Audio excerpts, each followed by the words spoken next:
Looking to connect to other Overwatch players just like you? Be in the know with the latest news around the game and the league? You're in the right place. Welcome to Overwatch Recall, connecting you with Overwatch podcasts. With your host, Glenn Totemlydrunk Smitty.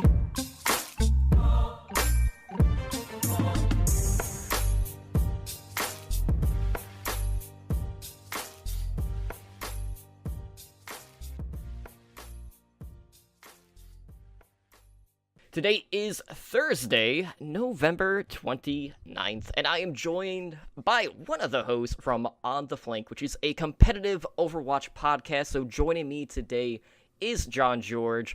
And John Geroge, you and I, this is like our first time actually sitting down and having a conversation. Thank you so much for being a guest here on Overwatch Recall. And I'm looking forward to learning a little bit more about the work that you do with On the Flank. Oh yeah, thank you so much for having me. I'm excited to sit down. This is one of my first guests on a podcast ever, I think. So I'm super excited to get interviewed. I'm usually in the media realm. I'm usually the one interviewing, so I always enjoy a good interview towards me. Well, the tides have turned in this case because it's also this is also kind of a newer thing for me too. So we're going to get through this together. But why don't we learn a little bit more about you as a creator in regards to your gaming background? Like, is Overwatch your first Blizzard title? Have you played prior things like, I know a lot of people have played Warcraft 2. A lot of people maybe got their start in Diablo 2. What's your gaming background here for Blizzard? So I know a lot of people Overwatch. I feel like Overwatch is probably their first Blizzard title. I feel like that's pretty common, but my first Blizzard title was, I feel like this might be a little uncommon, was Hearthstone, the card game. Okay. Yeah, I wasn't too into Warcraft ever. I don't think I played Warcraft just to unlock things in Hearthstone. I played I've never played Diablo. I played StarCraft, but that was like very recently for the first time. I played Heroes of the Storm, but Hearthstone was my first introduction to Blizzard, and I almost immediately fell in love with this company, and just the polish on that game was amazing. And it reminded me, I'm a huge Nintendo fan, Pokemon, Zelda, Mario, and it reminded me a lot of the polish that Nintendo puts on their games. So almost immediately fell in love with Blizzard after I played their children's card game. And then Overwatch shortly, maybe like a year after I started playing Hearthstone, Overwatch was announced, and I immediately fell in love with that IP, and I was ready. I was ready for that to come out. So from the announcement on, I was just obsessed with it. Yeah, it was definitely one of those moments where when Overwatch was revealed, like I had already been kind of like following Titan, and this was at a time when I had already been playing World of Warcraft for 8-9 years, and I was starting to like kind of grow out of that genre. Now, of course, like since then, I might have picked it up here and there, but like I didn't have like a stable subscription like I would have had in the years past. So I was ready for a change, and then Overwatch was unveiled. Blizzard's first new IP in 20 plus years, Yeah. and being there in that moment is definitely like something that I'm never going to forget. Just the atmosphere and just that feeling of like that Pixar-esque quality of the animation and the unknown, and like, ooh, what is this? And it completely captivated me. And like the rest is pretty much history. Like, you and I both are into Overwatch podcasting now. But you got a pretty late start in regards to competitive Overwatch in the podcast scene, with On the Flank. So, with that being said, like, I was always curious, like, was there a reason behind you guys kind of starting at the very tail end of the season? Because technically, On the Flank didn't start until, like, right before the All-Star weekend for the Overwatch League, which was at the very end of Season 1. So the reasoning behind that is, so me and Joe, I graduated now, but we both went to Butler University. He's still there. And last year, I believe, honestly, almost a year ago from today, I helped create the first esports and gaming club at Butler University. I was the founder and president, and my God, is that a lot of work. Joe was the PR, Twitter. He was like the social media guy, so he was up there too. Lots of work for him. So during Overwatch League Season 1, I was creating content mainly on my YouTube channel during Stage 1, and then after Stage 1, I was just like, this is too much work. Like, I have too much on my plate. I had to run this club that was basically coming from the ground up here, with a bunch of new teams. I had to schedule everyone. I had to stream the matches for everybody. And then I also had actual schoolwork, and I was about to graduate, so I had my thesis project, and I had a lot on my plate. So I ended up having to stop creating content in general during season 1, and then it just felt weird. I guess I graduated, and then I believe in the middle of stage 4 was when I graduated. I could have started it right there at the tail end, but it felt weird kind of just entering at the end, really. Um, so I kind of want to wait until for the off season, and I felt like the off season would give us a nice place to sort of get in our groove before season 2 started, and then be hopefully putting out our best content once season 2 started, because I think that's when most of the audience is going to want to tune in to listen. Yeah, like right now, we are in that off-season period. So there's a lot of stuff that we're kind of like branching out to really cover here. But you mentioned like you already had a lot on your plate during this time frame before you could actually get things off the ground. But were there any other like esports specific podcasts that you were listening to maybe like get a general idea of what you were looking for with On the Flank? So what's Overwatch podcast? What is it? Is it called Overview? The one with Thorin? Thorin's Overwatch podcast? He has a couple. I know Oversight is the main one. Oversight. That's the The one. Overview is hosted by Chanman V. Yes, I remember Overview as well. I have listened to Overview, not as much as Oversight. I really like Oversight a lot. I don't think On the Flank is like Oversight at all. Um, but On the Flank, I've always been big into podcasts. I've interned for a podcast network. I've worked for a radio station. I've been doing podcasts for a while, and I think with On the Flank, I was aiming more towards a casual audience with On the Flank, because we do recaps. We just go over the news briefly. We do have analysis in there. I believe we can market to hardcore fans as well, but I kind of wanted a podcast that kind of just went over the basics of the news of the games and stuff like that. I think Oversight is very different and goes very into depth on things. So I guess I was inspired by that, by saying, oh, I want something that maybe is aims more towards the casual market as well. Yeah, which is another really big thing just for the Overwatch League in itself too, because they're not just trying to capture fans of Overwatch. Getting that casual audience into the league is absolutely massive just for the overall appeal and just growth of the league.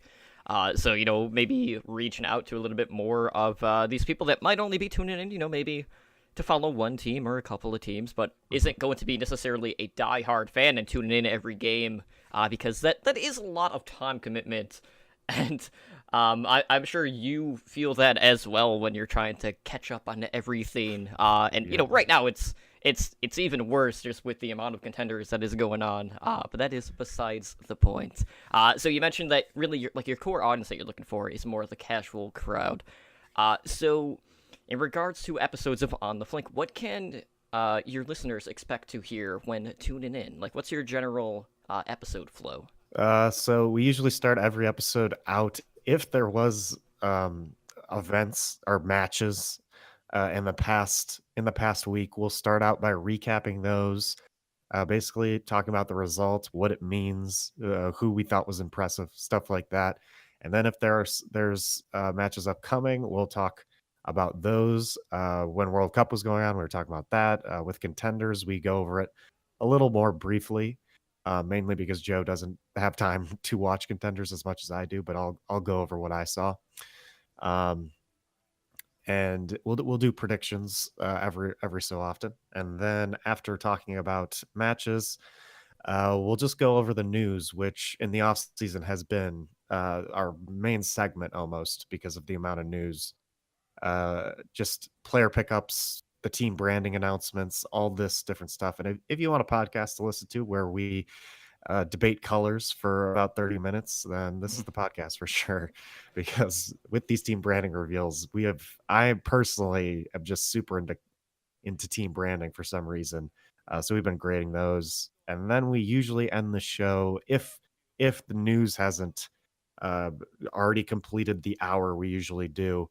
We usually end the show with a topic, which could be anywhere. I think in one of the earlier episodes we did basically we take a look at the competitive format in Overwatch League Season 1, the stage formats and all that, and what we thought went wrong, what we thought they could do better, and what we wanted to see in Season 2. One of the other topics was I talked about fantasy sports and fantasy Overwatch League. If it is happening this year, please happen. But I talked about what I would want to see if there was a fantasy Overwatch League this year. So the topics can range from anything. Of course, we talked about Siegel's state of Overwatch video in the topic section. So that's usually the flow we got going there. I think there's a little bit for everybody with those three. Regardless of if it's the off season or not, there's plenty of content that you can cover since you're not specifically like Overwatch League centric for the podcast. You are competitive Overwatch altogether. But you did mention contenders, and is there a specific region that you're primarily looking to cover in that case? So usually I usually cover what I'm most interested in, or what I have had time to watch. I know Korean Contenders is at a terrible time, but I still find myself watching that because I was a big fan of Apex. I was a big fan of the Korean scene from the beginning. So I'm just super into, and obviously, as we saw this offseason, everyone's looking to sign people from mainly this region of contenders. So I watched that a ton. I'm like an OG Runaway fan, so Mm-hmm. I really enjoy Runaway. I watch NA contenders a lot, and right now I believe I counted it out. I think there's like 8 academy teams now. Just a bunch of academy teams in there. I think the most interesting thing is seeing those academy teams and seeing what future talent these Overwatch League teams that own the academy teams have. I think NA contenders is very interesting to watch as well. Every once in a while, I'll watch some Chinese or European. I follow a bunch of people on Twitter who are super into the Chinese Overwatch contender scene, and I have yet to watch it myself. And especially after Gushue and the Chinese World Cup team, I'm definitely more interested in taking a look at the contender scene there and seeing if there's any really good talent. There's talent all across the globe. But what there is more than anything across the globe is triple tank, triple support, as I'm sure you are well aware at this point, which is, Yes. maybe evolved a little bit, but at the end of the day, I mean, come on, guys, like it's still the same. Like you're still playing the comp the same way, regardless of which variation you are running. But I'm glad you brought up fantasy Overwatch League because this is something that I want to talk about. Absolutely, this is something that I know. With OWLN last season, like we were doing pick'ems with High Noon Pick'em, which was done by Matlock, and I know 100% for a fact he is working on Fantasy Overwatch League, at least for that website. So that's definitely something that you and I can discuss in regards to maybe like after the interview. But like it's not like traditional fantasy, like you're more drafting instead of like individual players. Like I'll use an example. So like you can draft like a specific line for a team. So like you could get the like New York Excelsior support line. So that way you don't have to like kind of like factor in, oh, is this person going to play or things like that? Because like you never know with how the substitutions work. Some people might not even see play at all throughout the season. So it kind of takes some of the traditional fantasy elements out of it, but you don't really have to worry about not getting any points on a specific role based on one person not playing, because that could definitely derail you. Yes, it can. And in my opinion, that's actually part of the strategy, I believe. in fantasy football, for example, I don't want to isolate anybody. Some teams, to relate it to Overwatch League, I guess I can. Like Gladiators, they run last year. They would run 3 DPS, sort of a rotation, right? Mhm. And teams in fantasy football also do that with their certain positions. So those players just became less valuable in general because of the team strategy in fantasy. So, but I do think it's super interesting to run it that way as well. I think it um, gets rid of that difficulty and super.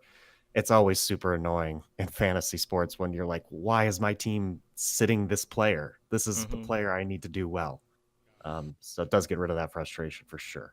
Yeah, so it's a little bit of a different take on Fantasy Overwatch League. I know last season Winston's Lab also ran their iteration of Hmm. Fantasy, which was more traditional.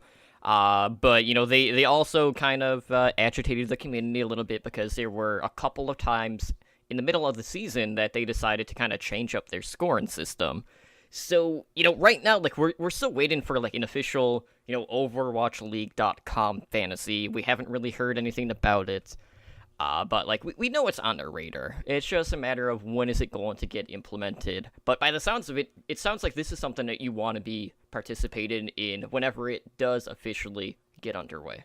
Yeah, absolutely. I think I would love to be one of the analysts on day zero, day one of this. Honestly, I've just been super into fantasy sports in general. I'm super into Overwatch League and super into math as well. And analyzing that stuff is basically just a bunch of stats. And I would love to be the guy people came to uh, at the end of the week on which DPS should I start, Surefour or Fleta, or this who should I start this week, and analyzing matchups and like, oh, Surefour plays Florida Mayhem this week, absolutely play Surefour or something like that. I would love to be that guy, and hopefully Overwatch League or High Noon Pick'em or Winston's Lab can even Winston's Lab. Honestly, Winston's Lab improves. They had, I think their biggest problem was their stats last season, and you can't blame them for trying to change it because they just had a bunch of issues with the stats they were taking in, and Mercy players had negative value because basically the only points they would score were deaths, which were negative points. So there was no point in even owning a Mercy player. So they just had some stat issues. If High Noon Pick'em or Winston's Lab can come in before Overwatch League and actually figure out a good system, I think they could. I think they could. Yeah, for the Mercy thing, real quick, I thought that was more of a Winston's Lab poking fun at that meta where they're like, okay, like we don't like this, so we're not gonna award you guys any points. Anyone who wants to draft a Mercy, get out. Get out. We don't want you on our website. But anyways, let's talk a little bit about like the current landscape of the competitive scene. Obviously, like this is something that we could field any number of topics, but I want to talk about the World Cup viewer real quick. Yes, I know like this is a little bit after BlizzCon and the World Cup. Obviously, all of it's happened. Korea is still our overlords in esports and competitive Overwatch, which is really no surprise. But when we look at the World Cup viewer, it's basically given us as viewers an option to field any point of view that we want. So we can follow any one of the 12 players on the field. And they kind of did like their trial period. And I'm not sure if you actually had a good amount of time to check this out, but the impact that this can have from a lot of perspectives, like this can be something that players can, do VODs with. This is a great coaching tool. It's a good way for you to like pick your favorite player and kind of like learn what they're doing, see how they're positioning in so many different situations. But what do you think the World Cup viewer is going to bring in regards to like esports longevity? Because there's a pretty good chance that this is going to be launching with the Overwatch League, so we could kind of like pick and choose our battles and what we want to watch as a viewing experience. Yeah, so the biggest reason this will bring, I think, the World Cup viewer was absolutely fantastic. I didn't get to use it live, but I have definitely been popping on the replay every once in a while, and just using it is amazing. But the main reason I think it'll help Overwatch's longevity is it's going to make for smarter viewers, and you really if you're going to watch Overwatch, you do need to understand the simple nuances. I know there are tons of people like Sideshow and Bren right now talking about the nuances of goats, and understanding why goats is fun to watch if you take a look at this certain thing. And I think World Cup viewer and having specifically content creators that can take a look at the replays, take a certain moment or certain thing that the casters or the observers did not see, and posting it and saying, hey, look at this little thing that made such a big impact. I think that mainly just makes the audience a lot smarter and makes them realize, oh, there's a lot of simple nuances in this game that can completely win a team a fight. And it's crazy because it's crazy that these players are so they just play as a team so well that some crazy simple nuances in the game can just completely take over a team fight. And the World Cup viewer has helped out, I think, already with that, because the subreddit was just filled with these little moments that people took from the viewer that made him realize, oh, this player's a lot better than I thought, because look how smart he was in this situation. It's really crazy to just kind of think of just how many different ways this can be used for content creation, and even you can look at it from okay, we could even get to the point where we can start to do our John Madden-esque drawings when it comes to replays now as a content creator. This would be a great tool just for amateur coaches or just coaches in general, just reviewing VODs of certain players. It's also a great way for people that want to get into casting to actually sit down, just replay a game. They could even, maybe they might even bring out someone to be the esports observer. It's another great tool for that as well, because you are in complete control of the camera angles and all of that. So from an overall production value, there's just so many different avenues that people can use this World Cup viewer, and I'm excited to use it when it does launch for the Overwatch League, just so we can see those small intricacies and how the plays are being set up from, some of the key roles in the game. Because, you're not always... Overwatch is such a fast-paced game. It's impossible to catch every little detail. You're just not going to see that, because sometimes, people will be on the flank, sometimes... there's just going to be so many things getting thrown at the screen that you're going to miss some particle effects. It's just the nature of the game, so being able to, slow down the time, switch to any point of view, free move the camera, and all of that is just going to be phenomenal, and I cannot wait to incorporate it more into content creation moving forward.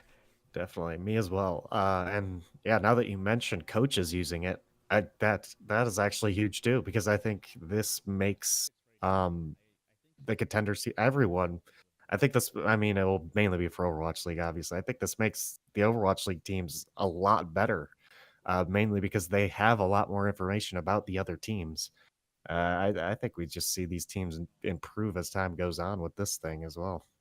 Let's talk a little bit about expansion teams here real quick. So, yesterday, there was some pretty massive news from two different camps. I first want to talk about the Los Angeles Gladiators and how they effectively pissed off the entire world. Maybe not the entire world, a majority of the competitive Overwatch scene. So basically... For those that somehow did not see this, if you were living under a rock yesterday, the Gladiators basically tweeted out that they were parting ways with their Finnish support duo of Big Goose and Shaz. And then, the subreddit, Competitive Overwatch Reddit, completely exploded. I know a lot of the esports discords were like, what the heck is going on? And then 30 minutes passed by.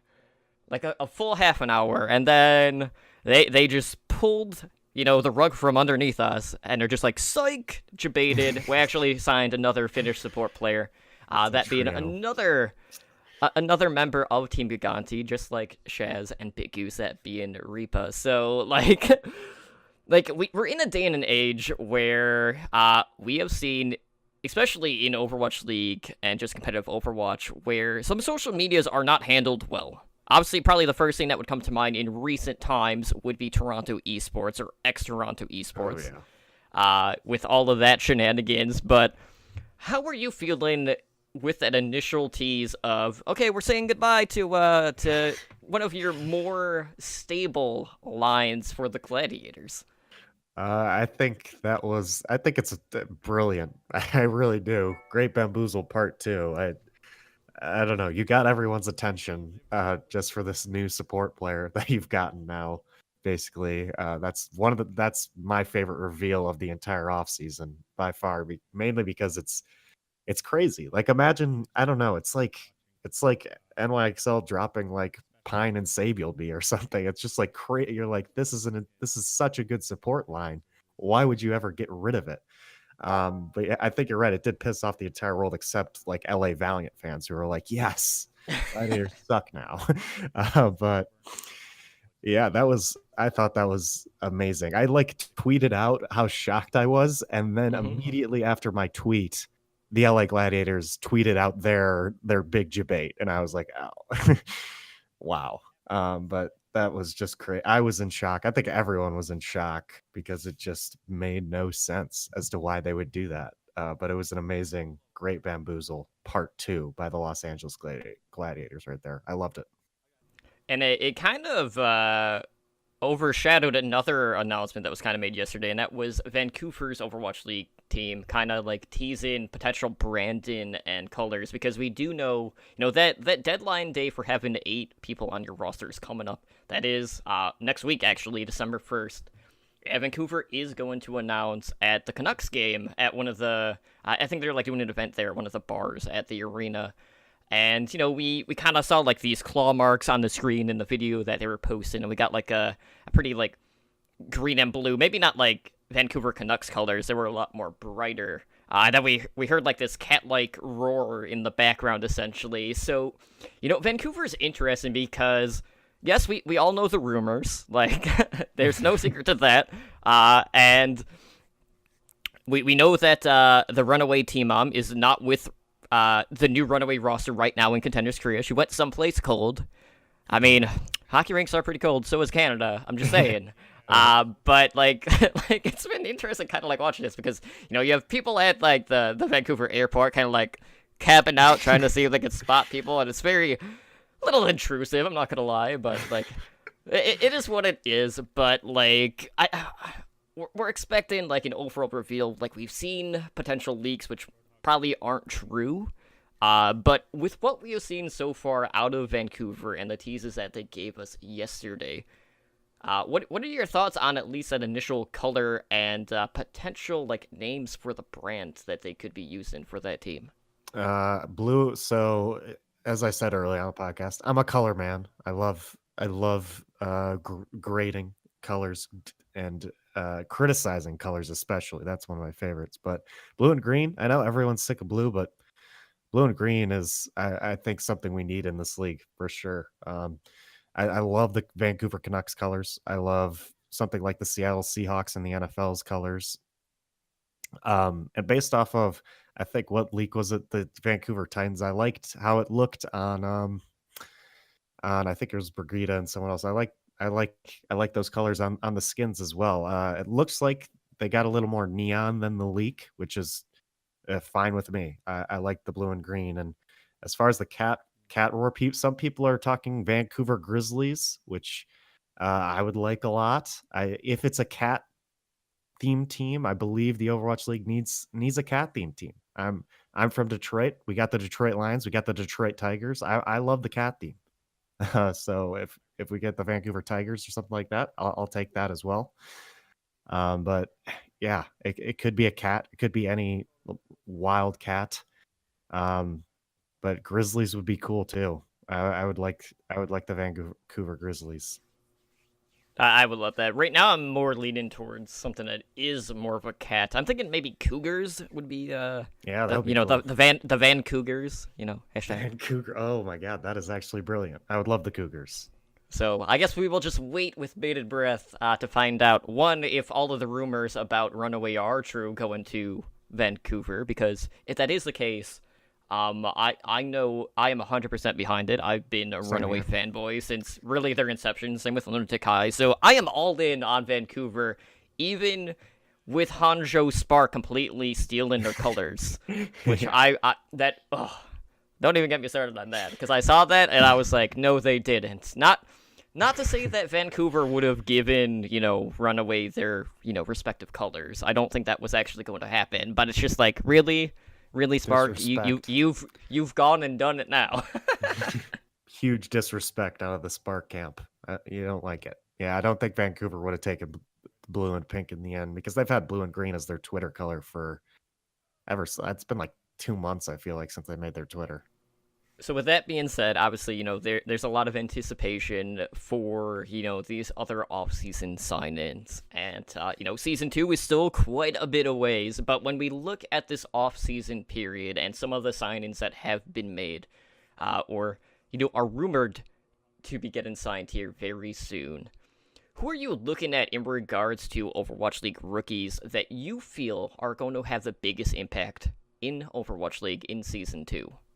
So if we're talking exclusively expansion teams here, rookies signed by expansion teams, I would have to go with this is like an easy out, I feel like, but Gooshway really impresses me. And I think the main take position is one of the most impactful in the game, and it always has been. And I think Gooshway was super impressive in the World Cup. Um, and I think I mean, he lived up to, I think he's like Miro, he's like Kaiser, he's like all these main tanks and Fissure. I mean, it seems like there's always a main tank in the spotlight that everyone knows, like, this is clearly the best main tank right now. And I think Gushue could take that over. But if we're including inaugural teams that picked up our rookies and other main tank that has some big shoes to fill in Los Angeles, Roar, of course, replacing Fissure on the LA Gladiators, I think he could turn some heads here. I don't think people expect him to perform as well as Fissure did, but I definitely think he's a worthy replacement. I think that was a great pickup by the Los Angeles Gladiators, and I would not be surprised to see Roar carrying LA Gladiators to lots of victories, a lot like Fissure did. Well, as long as he doesn't lead them into more reverse sweeps, I think the Gladiators will be pretty happy with that. Yes. So obviously, like when we look at the landscape right now, there's still a lot of unknowns going into Season 2.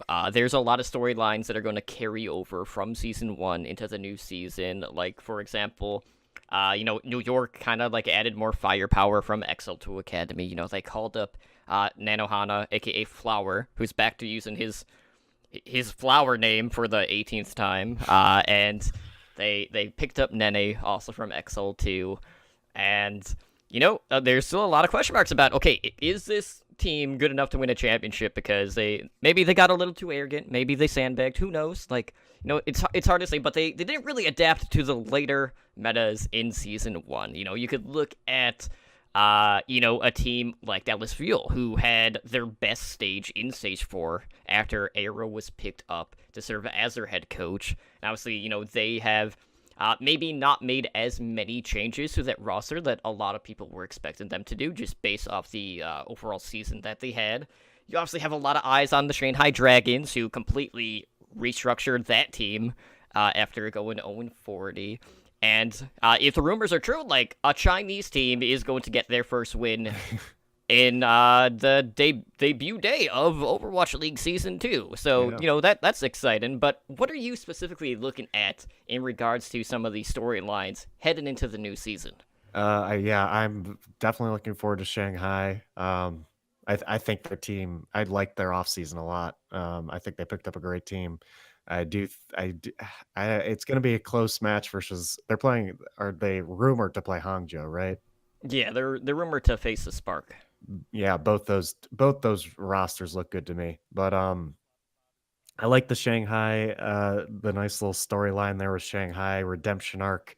I think two of my other favorites, the EU storyline, London versus Paris, because they are, I mean, obviously London defending champion, Paris. I mean, they pretty much just grab so much of that EU fan base by picking up exclusively EU players. I think it's going to be. I think that storyline's pretty big. Can can this Paris team filled with EU talent take down the defending champion London Spitfire, who I mean, completely disregarded EU and said, "We just want to pick up the best team we possibly can." It worked out for them season one. Obviously, you can't say it didn't. They won the entire thing. So I think that's one of my favorite storylines. My second favorite, I'm gonna go back to the Gladiators and the Fissure thing because that was a big hot topic at the end. Obviously, Fissure's on Soul Dynasty now. I think Soul versus LA Gladiators. That's going to be a great matchup because I think Gladiators want to get a little bit of revenge. Regardless of what happened, I personally feel like Fissure basically decided not to play in the playoffs, which is ridiculous to me. And I think I would be super upset if I were the Los Angeles Gladiators there, because they would have had a good chance to beat London if they had Fissure. So I think a nice little revenge plot there for the Los Angeles Gladiators versus Soul Dynasty. I think they're both going to be great teams this year too. So I think that match is going to be fantastic. Those are probably two of the storylines I'm looking at mainly. Of course, you got like the normal rivalries. I was a big Outlaws fan season one. I'm looking forward to Outlaws Fuel as always. The Dallas Houston uh, rivalry. So there's a bunch. I was telling you before the show, there are so many storylines going into season two. You could actually do an entire hour podcast on all the storylines. Even multiple episodes of said podcast. For Yes. me, like the two that I'm most invested in, I'm glad you brought up Fissure and the Dynasty, because coming from a Lunatic High, fan base, like obviously I'm very invested in Dynasty, and season one was a pretty big disappointment overall, and I'm really anxious to see how the Dynasty are going to adapt to the playstyle of Fissure because they are not known as a hyper-aggressive team. So that's like one of the biggest storylines for me, seeing how they kind of like work around Fissure's addition to that team. The other one, assuming the rumors are true about Vancouver, is how Runaway is going to fare in the Overwatch League. Because in Season 1, when we look at a lot of these established cores that were built around, Lunatic High, Misfits, some of these powerhouse teams, a lot of those teams did not fare too well in Season 1. London was kind of an exception, but, that was two rosters that were merged together, with Kondu Panthera and Jisoo Busan. And, we saw in this offseason, KDP got completely poached again for the second season in a row. So, they're working with a brand new roster in Contenders Korea Season 3, which is exciting. Same with Runaway, obviously, because they're Vancouver bound. So just seeing if Runaway can continue that momentum and have the longevity that they have had in these tournaments. Like, I want to see how they do now, because for a while there, if you follow the Korean scene, like, Runaway was always that team who might not win the championship, but they would always have very deep runs in the playoffs and things like that. So if they can carry that over, I will be beyond impressed, because like there's a lot of expectations already put on that roster, despite no one actually knowing if it is Runaway officially yet. But we'll know all of that here in due time. So that's what I'm mostly keeping an eye on in regards to Season 2. So again, there's so many different things that you can look at in regards to storylines, and I'd love to keep talking about it, but I know we are running a little long. So why don't we learn some of the ways that listeners and viewers can find not only yourself but On the Flank on social media? Do you guys have a Patreon? Do you guys have a website? Things like that. So no Patreon quite yet. We do our website. We do our podcast through Podbean, so it's ontheflank.podbean.com. You could just find all our episodes there. We do have a Twitter account. It's at On the Flank Show. There we tweet out our episodes, and you can tweet at us topics you would like us to talk about as well. My personal social media account is, our Twitter account specifically is at JWGeorgeIV. And you can also find our podcast on Apple Podcasts, Spotify, Google Play, and it is on my YouTube channel as well, which you can find. The best way to find it is probably through my Twitter account. Hard to look up John Geroge on YouTube and find it. But I should probably do something about that. But yeah, you can find that on my Twitter. All right, well, John Geroge, thank you so much for being here today for Overwatch Recall. It's been good chatting with you, and, I look forward to many more episodes of On the Flank as, you guys are going to soon get back to covering Overwatch League, so I'm excited for that. I'm very excited as well. Thank you so much for having me on. Thanks so much for listening to this episode of Overwatch Recall with Glenn Totemlydrunk Smitty. For more great content and to stay up to date, visit OWLNshow.com and on Twitter @OWRecall. We'll catch you next time.